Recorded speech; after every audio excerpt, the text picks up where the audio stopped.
Hello, and welcome back to Stories from Ashley's Childhood. Today I'm going to tell you guys about the time we embarked on the Great Canoe Trip. So, it was early spring. It was just starting to warm back up. And, I don't know, I was coming out of the seasonal funk. And, so on the bus ride home, I look out the window and the creek is rushing. I'm like, we should go on an adventure. So, I start trying to rally the neighborhood kids, and two guys that had my back through thick and thin all through high school are like, we're in, let's do this. So we get home and we change clothes and go into my mom's backyard and pick up this metal canoe and put it over our heads onto our shoulders, and we tote this through the backyard, through the back gate, through the front yard, across the street, through Nathan's front yard, through Nathan's backyard, down to the creek. And nobody seems to question this. Everybody in the neighborhood is just like, it's the usual shenanigans. So we get in, and we get going, and at first, we're moving pretty steady. And then, I don't know, probably 500 feet or so down the creek, we get stuck on some rocks. And so I'm like, all right, we got a plan, guys. Let's just all get together and grab a side of the canoe, and on 3 we'll jump and lift up, and it'll pull loose. 1, 2, 3, and jump. You kind of have to do it a couple times. But after a couple of those, you get the canoe free. And so we get back going on the creek, and we get stuck again, this time by a water treatment facility. And so we do the 1, 2, 3 thing again, and I slip and face plant into the bottom of this canoe. And the guys find this hilarious and start laughing about how I have literally eaten shit. It was pretty funny looking back. I just full slam. It's a wonder I didn't break my nose or lose a tooth. So we get 1, 2, 3 and get going again. And it's starting to sprinkle, but like I said, it was starting to warm back up. It wasn't terribly cold out, so we're like, it's all right. We'll keep going.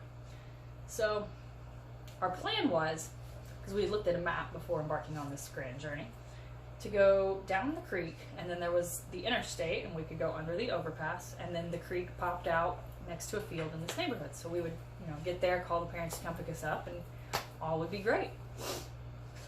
So we start to get pretty excited when we're getting close to the overpass, and we're like, yeah, we're almost there, great adventure, this was so fun.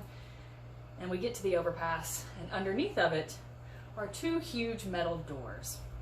And those doors are chained shut. And it starts to pour the rain, and we're like, oh, okay, we spoke too soon. This adventure's taking a turn. So my buddy Bosco runs up the hill and is looking around on the interstate, and he sees a sign that says rest area. He's like, hey, there's a rest area up ahead. And I'm like, how far is it? And he looks again and says, it's a mile. I was like, we are not lugging this metal canoe up this hill and a mile up the interstate to call our parents to come get us at a rest area. That just nothing about that sounds like a good plan.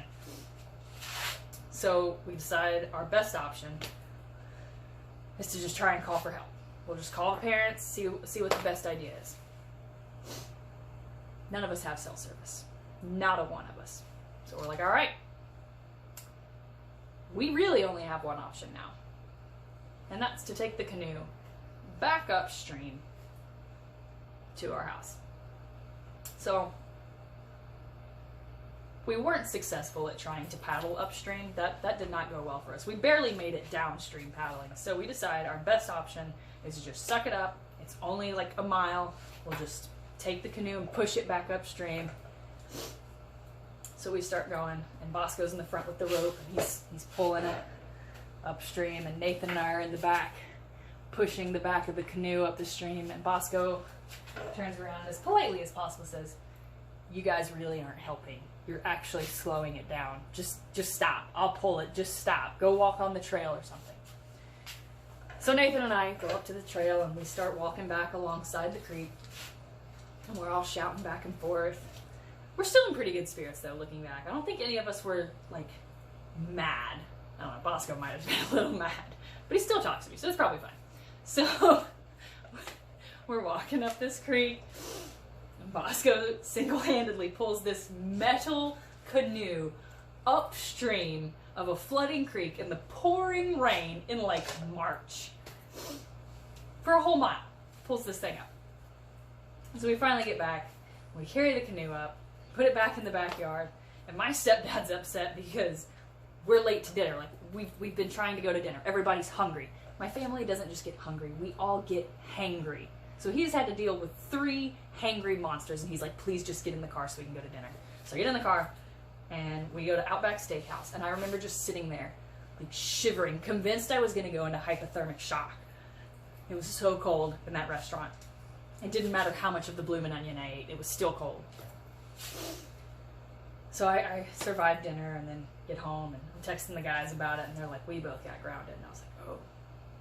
And they're like, didn't you? And I was like, no, I didn't get grounded. I probably should have gotten grounded, but I think they probably assumed that my shivering to death in Outback Steakhouse was punishment enough. I really thought I was going to die. Not in the creek, or the flood, the rain. Outback Steakhouse. That was going to be the death of me because it was so cold in there. Turn up your heat, Outback. It's too freaking cold. So, yeah, that's the story of the Great Canoe Adventure.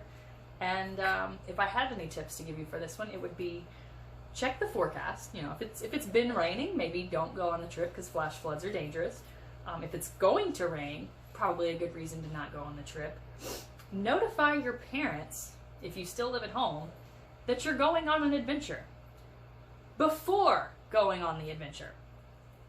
And lastly, if there's a trail that you can hike along your planned path, maybe do that to check and see if there's going to be, you know, metal doors chained shut anywhere along your path. I don't know, just try to help y'all out. Happy adventuring. Cheers.